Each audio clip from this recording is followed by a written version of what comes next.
అందరికీ నా హృదయపూర్వక నమస్కారాలు. కూటమి ప్రభుత్వం అధికారంలోకి వచ్చి దాదాపు 60 రోజులు కావస్తుంది.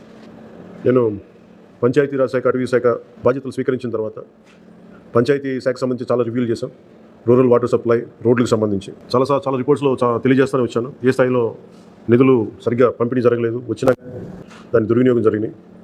ఈ పరిస్థితుల్లో కూటమి ప్రభుత్వం చాలా చిత్తశుద్ధితోటి ఈ పంచాయతీరాజ్ వ్యవస్థని బలోపేతం చేయాలని చెప్పి చాలా బలమైన నిర్ణయం తీసుకున్నాం. దాంట్లో భాగంగానే 3 కీలకమైన నిర్ణయాలు తీసుకున్నాం. ఒకటి, ఆగస్టు 15 ఈ జెండా పండుగకి సంబంధించి. 2, మనకి జాతీయ ఉపాధి హామీ పథకానికి సంబంధించి ఒకటే రోజున 13,326 పంచాయతీల్లో గ్రామసభ తీర్మానాలు జరగాలి. ఆ దిశగా అడుగులు వేస్తూ ఉన్నాం. ఈ గ్రామసభ తీర్మానం అంటే ఏంటంటే, జాతీయ ఉపాధి హామీ పథకం ద్వారా వచ్చే కేటాయించిన పనులకు కానీ, నిధులకు కానీ ఆ ప్రజాప్రతినిధులు, ఆ ఎమ్మెల్యేలు కానీ, గ్రామ సర్పంచులు కానీ, పంచాయతీ సర్పంచులు కానీ, ఆ పంచాయతీలో ఉన్న ప్రజలు కూడా అందరూ ఏకగ్రీవంగా అంటే ఏ పనులు జరగాలి, జాతీయ ఉపాధి హామీ పథకానికి సంబంధించిన ఆ పనులకి మన గ్రామాల్లో ఏ పనులు జరగాలి, ఏ పనులకి మనం ఆ నిధులు కేటాయించాలి, ఈ దృష్టిలో గ్రామసభ తీర్మానం జరుగుతుంది. విడివిడిగా కాకుండా ఒకటే రోజున 13,326 పంచాయతీల్లో ఒకటే రోజున గ్రామసభ తీర్మానాలు జరగాలని కీలకంగా ఆదేశించడమైనది. ఆ విధంగా ముందు ఒకటి చేస్తూ ఉన్నాం. రెండవది, జల్ జీవన్ మిషన్. అంటే ప్రతి ఇంటికి కుళాయి అనేది ప్రధానమంత్రి గారి ఆకాంక్ష, ఆశయం. ఏ ప్రభుత్వం కనీసం మానవ హక్కు ఇది. అలాంటి జల్ జీవన్ మిషన్కి సంబంధించి గత 5 సంవత్సరాలుగా ఎక్కడ కూడా సంతృప్తికరంగా గత ప్రభుత్వం చేయలేదు. రాష్ట్రంలో గ్రామీణ తాగునీటి సరఫరా ఇది అసలు ఏ స్థాయిలో ఉంది? ఉదాహరణకి జల్ జీవన్ మిషన్ కింద ఒక దాదాపు 27,000 కోట్లు ఖర్చు చేయాల్సి వస్తే గత ప్రభుత్వం 4,000 కోట్లే ఖర్చు చేసింది. ఆ 4,000 కోట్లు ఖర్చు కూడా పెట్టిన విధానం ఏ స్థాయిలో ఉంది? నిజంగా నీటి సరఫరా అవుతుందా? ఉదాహరణకి చాలామంది ఎమ్మెల్యేలు అందరూ కూడా నా దృష్టికి తీసుకొచ్చినా కూడా నాకు వాళ్ళు ఇచ్చే ఈ పిటిషన్స్ కానీ ఇవన్నీ కూడా ఏం తెలియజేస్తున్నాయంటే, పంచాయతీల్లో కానీ గ్రామాల్లో కానీ జేజే మిషన్ కింద పైప్ లైన్ వేశారు, కానీ దానికి ఆ నీటి సరఫరా ఉండే ఇది లేదు, దానికి వాటర్ సోర్స్ లేకుండా పైప్ లైన్స్ వెళ్ళిపోయారు. అంటే దీని వెనక ఏమనిపించింది, నిజంగా ఏదైనా వీళ్ళు డబ్బులు చేసుకోవడానికి పైప్ లైన్ వేసి వదిలేశారన్నది ఆలోచన వచ్చి దాని మీద ఏం ఆదేశించాం పంచాయతీరాజ్ శాఖ ఉన్నతాధికారులందరినీ ఏంటంటే, అసలు రాష్ట్రంలో గ్రామీణ తాగునీటి సరఫరా పరిస్థితి ఎలా ఉంది, ఎన్ని గ్రామాలకి పైప్ లైన్స్ బాగున్నాయి, నీటి సరఫరా స్థాయి ఎలా ఉంది, రోజుకి ఎన్ని లీటర్లు నీళ్ళు వస్తున్నాయి, అలాగే ప్రస్తుత పరిస్థితి తెలుసుకోవడానికి దాదాపు ఒక 12 అంశాల మీద మేము సర్వే చేయమని ఆదేశించాం. దీన్ని పల్స్ సర్వేగా మీ దృష్టికి తీసుకొస్తున్నాం. ఇది పల్స్ సర్వే చేపడుతున్నాం. దీంట్లో వచ్చిన డేటా ఆధారంగా జల్ జీవన్ మిషన్ని కూటమి ప్రభుత్వ ఆధ్వర్యంలో అత్యంత పకడ్బందీగా ప్రణాళిక రచన చేయడానికి ఈ సర్వే నిర్వహిస్తున్నాం. ఒకసారి ఈ డేటా పాయింట్స్ అన్ని రాగానే ఏ పంచాయతీల్లో నీళ్ళు వస్తున్నాయి, ఏ పంచాయతీల్లో పైప్ లైన్లు డ్యామేజ్ అయినాయి, అసలు గత ప్రభుత్వం చేసిన 4,000 కోట్ల రూపాయల ఖర్చు నిజంగా ఆ ఉద్దేశింప పనులకి జరిగిందా లేదా, వీటన్నిటి కూడా ఈ పల్స్ సర్వేలు మనకి తెలిసి వస్తాయి. దీని సమూలంగా ప్రజలందరికీ సమీప భవిష్యత్తులో తెలియజేస్తాను. అలాగే గ్రామ పంచాయతీలు, పంచాయతీరాజ్ వ్యవస్థ బలోపేతం కావాలంటే సర్పంచ్ వ్యవస్థ చాలా కీలకమైంది. గత ప్రభుత్వం పంచాయతీ ఎన్నికలు సరిగ్గా నిర్వహించలేకపోవడం వల్ల మనకి నిధులు రాలేకపోయినాయి. చాలాసార్లు మేము అధికారంలోకి రాకముందు పంచాయతీ మనకి సర్పంచ్లు అందరూ మా దృష్టికి తీసుకొచ్చింది ఏంటంటే, కనీసం మాకు బ్లీచింగ్ పౌడర్ కూడా మాకు కొనుక్కునే డబ్బులు లేవు మా దగ్గర. వాళ్ళ అకౌంట్లో పడ్డా కానీ డబ్బులు ఈ ప్రభుత్వం ఈ డిస్కౌంట్స్ అని చెప్పి డబ్బులు తీసేసుకున్నారు. సో పంచాయతీల నిర్వహణకి ఎన్నికలు జరిగినాయి, కానీ పంచాయతీల నిర్వహణకి సంబంధించి ఏ విధంగా వారికి సరైన ఆర్థిక పరిపుష్టి జరగలేదు. నిధులు పడ్డాక ఆ నిధులు దుర్వినియోగం జరిగిందని మీ అందరికీ తెలిసిందే. దానికి మరింత వివరంగా ఎప్పటికప్పుడు తెలియజేస్తాం. సో ముఖ్యంగా పంచాయతీరాజ్ వ్యవస్థని, సర్పంచ్ వ్యవస్థని బలోపేతం చేయాలన్నదే మా కూటమి ప్రభుత్వం తాలూకు ఆశయం, ఆకాంక్ష.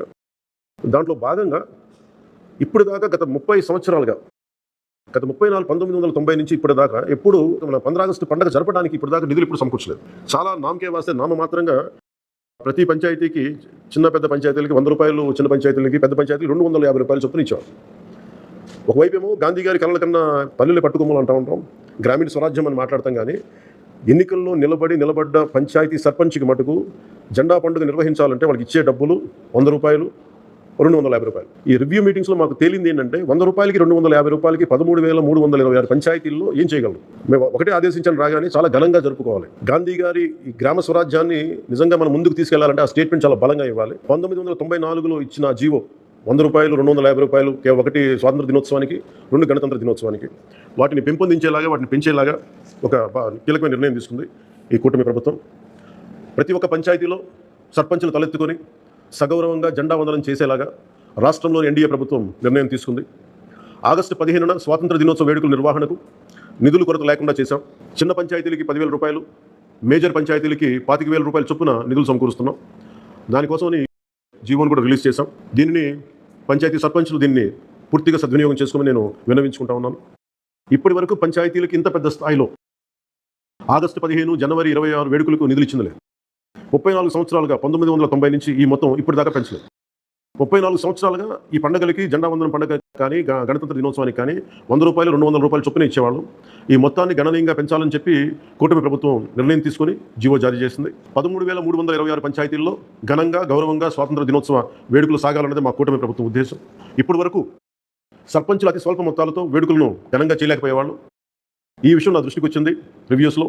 దీనిపైన ఉన్నతాధికారులతో మాట్లాడి ఏ దశలోనూ ప్రజలు ఎన్నుకున్న సర్పంచుల ఆత్మగౌరవం తగ్గకుండా దేశంలో పవిత్రమైన 15 ఆగస్టు గణతంత్ర వేడుకలు గర్వంగా చేసుకునేలాగా సగర్వంగా చేసుకునేలా చర్యలు తీసుకొని చాలా స్పష్టంగా ఆదేశాలు ఇచ్చాను. ఆ దిశగానే నిర్ణయం చేశాం. 5,000 లోపు ఉన్న జనాభా ఉన్న గ్రామాలకి 10,000 రూపాయలు, 5,000 పైబడ్డ జనాభా ఉన్న గ్రామాలకి 25,000 రూపాయల చొప్పున నిధులు అందిస్తాం. గాంధీ మహాత్ములు కలలుగన్న గ్రామ స్వరాజ్యం సిద్ధించాలన్నదే మా కూటమి ప్రభుత్వం తాలూకు తపన, ఆకాంక్ష. అందులో భాగంగానే పంచాయతీలకి తీర్చిదిద్దే ప్రక్రియకు శ్రీకారం చుట్టాం. ఈ ఆగస్టు 15 నుంచి పారిశుద్ధ నిర్వహణ, రక్షిత తాగునీటి సరఫరా, మౌలిక వసతులతో కల్పనతో గ్రామాల సర్వతోముఖాభివృద్ధి దిశగా అడుగులు వేస్తున్నాం. గౌరవ సర్పంచులందరికీ నా విజ్ఞాపన, ప్రభుత్వం నుంచి విన్నపం, ఆగస్టు 15 నాటి వేడుకల్లో అందరి భాగస్వామ్యం ఉండాలి.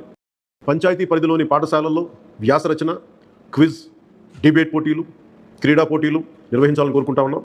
ఉపాధ్యాయులు భాగస్వామ్యంతో వీటిని నిర్వహించాలని కూడా ఆదేశాలు ఇచ్చాం. గ్రామంలో స్వాతంత్ర సమరయోధులు, రక్షణ రంగంలో పనిచేసిన వారు, ముఖ్యంగా పారిశుద్ధ్య కార్మికులకు సత్కారాలు చేయాలి. గౌరవ ప్రధానమంత్రి గారు ఇప్పుడు కూడా పారిశుద్ధ్య కార్మికులకు ఏ స్థాయిలో గౌరవించారో అందరికీ తెలిసిందే. రాష్ట్ర ఎన్డీఏ ప్రభుత్వం కూడా ఆ దిశలోనే గౌరవ ముఖ్యమంత్రి శ్రీ నారా చంద్రబాబు గారి ఆధ్వర్యంలో పారిశుద్ధ్య కార్మికులకు అదే గౌరవం ఇవ్వడం జరుగుతుంది. సో ఈ విధంగా మేమందరం బలంగా చాలా కీలకంగా పనిచేస్తూ ముందుకెళ్తున్నాం. దీనందరికీ ప్రజలందరూ ఆశీస్సులు కావాలి. సర్పంచ్ వ్యవస్థని, పంచాయతీరాజ్ వ్యవస్థని బలోపేతం చేసే విధంగా ఈ ప్రభుత్వం ఉంటుందని మీ అందరికీ తెలియజేసుకుంటూ ఒకే ఒక విన్నపం, ఇది పర్యావరణానికి పరిమితులకు లోబడి పర్యావరణం పరిరక్షించేలా ఈ పండుగ ఉండాలి. ప్లాస్టిక్ వాడటం కంటే కూడా జెండాలకి ఆల్టర్నేట్గా ముఖ్యంగా మన చేనేత జెండాలు ఏదైనా